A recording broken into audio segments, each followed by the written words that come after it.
I certainly started out with my own misunderstandings about how nonprofit funding works and how to get it when I started a nonprofit years ago. And through that work and through talking to hundreds of social impact and nonprofit leaders and founders over the years, I've really come to learn that there's a handful of myths about nonprofit funding that we need to dismantle if we're going to be successful in fundraising. So that brings me to this video. In this video, I'm going to talk through 6 of these nonprofit funding myths and what we can do differently and how we can develop fundraising strategies that work. Welcome or welcome back. I'm Amber Melanie Smith. I'm a nonprofit founder, former executive director, social entrepreneur, and of course, social impact YouTuber. I love making these videos all about starting a nonprofit or social enterprise or being a leader in a socially conscious business, etc., so that you can have a career and a lifestyle that changes the world. Because that's why we're here, right? I have lots of other resources that can help you. Don't forget to check out my website, Founder to Full-Time, and I am revamping my newsletter. So you do not want to miss my new newsletter, Changemaker Mondays. I'm going to be having how-to guides and actionable tips and strategies and resources and funding opportunities and maybe even some opportunities to connect as a community. So you don't want to miss that. Subscribe at the link below this video. Okay, let's get right into these myths about nonprofit funding. And if you're new to fundraising, then you might have some of these ideas in your mind as well, just like I did when I was starting out. But if we can just get curious and study these a little bit more, we can work around them and be more successful in our fundraising.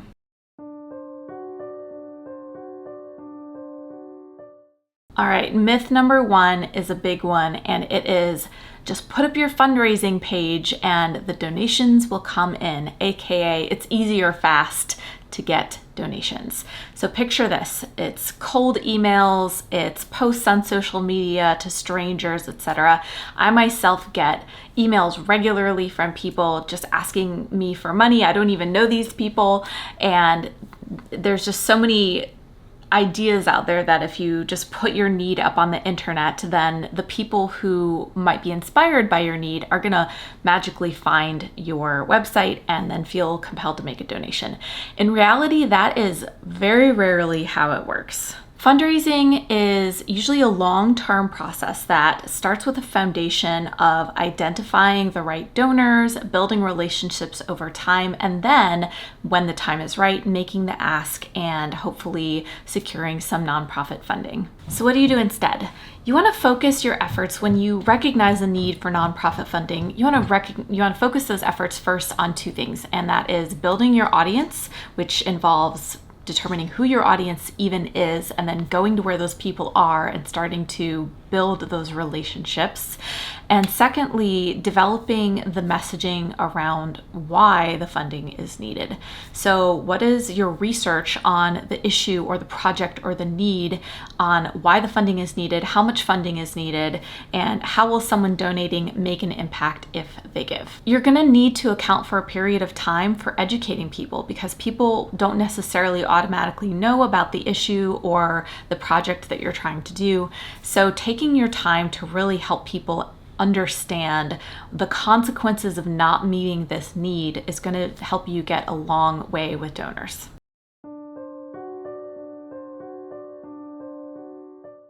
Okay, myth number 2 is a big one that I see all the time, especially in nonprofit leadership and board members. And that myth is that fundraising is just about asking for money. This could not be farther from the truth. So picture this, you're in your board meeting or you're with your leadership team and you're like, we've got to raise money. And then there are crickets.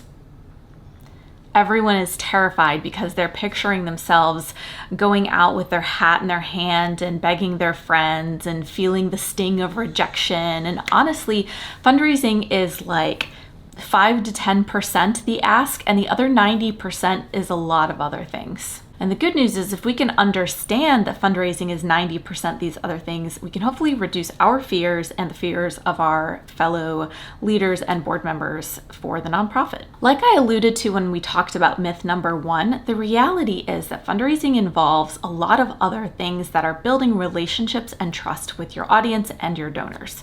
So things like outreach to identify who your perfect audience is or your ideal donors might be, building that relationship. This is called stewardship. So staying in touch over time, sending them emails where you're not asking them for money, but just sharing a story or an impact, making sure that you're telling those stories of your impact. What did you do last time someone gave money? What was the good you were able to accomplish? And now how will more money help you do even more good? What's the difference between where you are now and where your mission could be if you had the funding? So what do you do instead? It's just like I said for myth number 1. You want to focus on building your audience, establishing trust, which can look like communicating different aspects of your mission, educating people on the issue, sharing the impacts, sharing why supporting this issue is important. Could take months, could take years to build a relationship. I've had some of my top donors didn't donate until 3 or 4 years after we'd established a relationship, because it's just different for everyone. But the idea here is you're building that relationship, you're communicating regularly, maybe at least every month with people on your social channels or your newsletter, and then for individuals that you're trying to keep in touch with at least a couple times a year. And then when that relationship is established, you can try and ask for funding.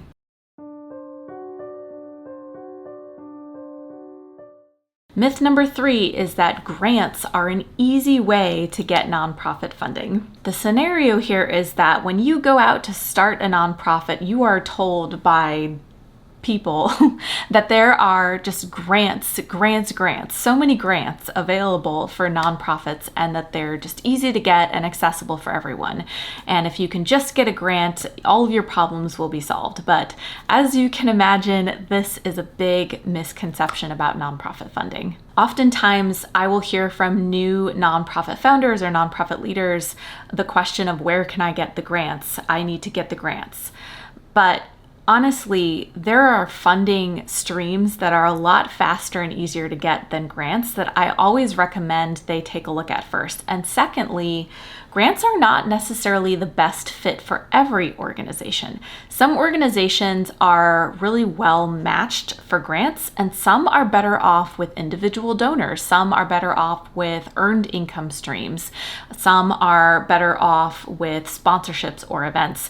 And most of the time, you're going to have a diverse portfolio of lots of these different revenue types, but you might have like one focus area that your nonprofit is really, really good at, that you invest a lot of time and resources in to build up as one of your main funding streams. The reality is that grants are highly competitive, and that most funders will not usually consider a grant to a newer or untested organization that doesn't have some successes under its belt to show why they deserve or would be able to utilize the money effectively. I heard once that even seasoned grant writers only get 1 out of 10 grants that they apply for. So that is a big time investment for potentially really low ROI or return on investment. So what to do instead? When you start out, honestly, your best bet is by collecting individual donations from your immediate network. That's the fastest thing you can do. It is faster. You could take a few hours to ask 10 people for donations of $250 compared to the 40 potentially plus hours it would take to write 10 grants and hope to get one $2,500 grant. So from a time perspective, the individual donor ask is just faster and easier. As you are becoming more established as a nonprofit, what you want to do is think about where your core competencies are and what types of fundraising strategies best fit your model and your programs. There's earned income. For example, the Red Cross charges a fee for certain certifications that they do, right? And that fee is earned income. It's program fees. It goes to help support their mission. There's sponsorships. There's There's individual or major gifts like I talked about. So you really want to think about which is the best suited to your specific organization, because like I said, it's not a one size fits all.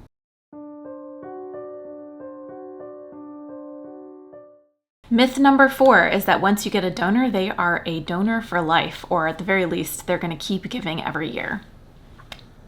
So the scenario is you get an awesome new donor. It seems like you have built a great relationship. They make a donation this year, and then next year the time comes around where it was the same time last year that they made their donation, and you're wondering, why haven't they donated again? So this is the myth, right? That once someone donates, that they're going to continue to donate without any further intervention from you at the organization. But as you can probably guess from some of the other things we've already talked about in this video, donor retention requires effort regularly. It's not a one and done situation. If you have a friend and you don't talk to them for a couple of years, are you thinking that they're going to say yes to a favor that you need from them when you call them up years later? Probably not, because they're like, oh, we haven't talked in 5 years. So same thing with donors. And like I said before, this communication, the stewardship looks like staying in touch throughout the year, and most of the time not asking for money. Instead, doing things like sharing stories about your nonprofit, sharing the impacts of their past donations, inviting them to tours or open houses or events where there's not a financial ask, taking them out to coffee to get to know them better as a human being, things that would build a relationship. So that's basically what you do instead. Right after you get that first donation, follow up pretty immediately with a note of gratitude. Then soon after, within maybe a couple of weeks or maybe a month, you want to share a little quick update, something about what their donation has done for your organization, for your efforts, how it has made an impact. Then every couple of months, you're sharing something else. Is there a story about someone specific who was helped by your organization, and that donation was one of the donations that made that impact possible? Like I said, inviting them to tours or opportunities to engage and learn more about your mission and the issue that you're tackling that don't involve asking for money. So this helps build the relationships that when the next year comes, you are ready to make another ask. And you do probably have to ask for the donation. The donations are probably not going to just magically appear in your mailbox, though that's wonderful when that happens. You're going to have to make that ask next year too.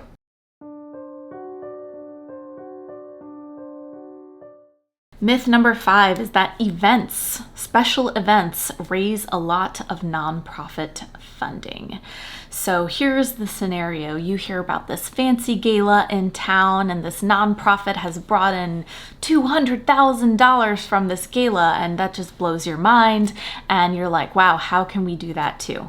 But hosting events is not necessarily the best return on investment, and here's why. Let's say your event raises $10,000 and your expenses were $3,000. So your net profit is $7,000. You might think that sounds pretty good, but then you remember that it took you and your team 6 months to plan this event, and even if you're not a paid staff member right now, your time has a value, and you could calculate the cost of that value by saying, if you were a professional fundraiser or a professional event planner, what would it have cost you, even if you're a volunteer?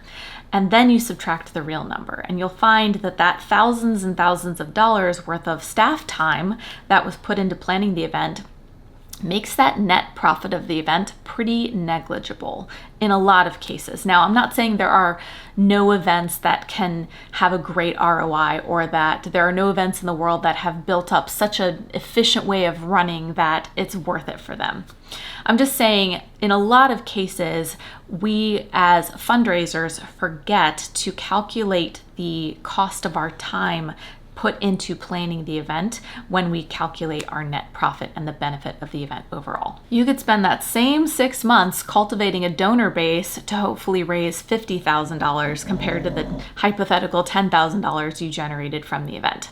Now, I do want to offer a disclaimer though, that fundraising events can still be an important part of the overall big picture of fundraising, because events are still a good way of building relationships and friendships with donors. So if your goal is to just have an event where you're making friends, aka a friend raiser, then events are still potentially a good idea, because then down the line, the relationships that you've built from meeting someone at that event could turn into those larger donations. If you are in the beginning stages of a nonprofit or a project that you need to fundraise for, events, like I said, might still be a good strategy if you're working on building that audience from scratch. Or if your net goal isn't to raise a lot of money, but just to raise awareness or something like that, events could still be a good strategy. But as you grow as an organization, like I said before, you're going to want to analyze where your core competencies are as a team in fundraising and consider where you'd want to double down.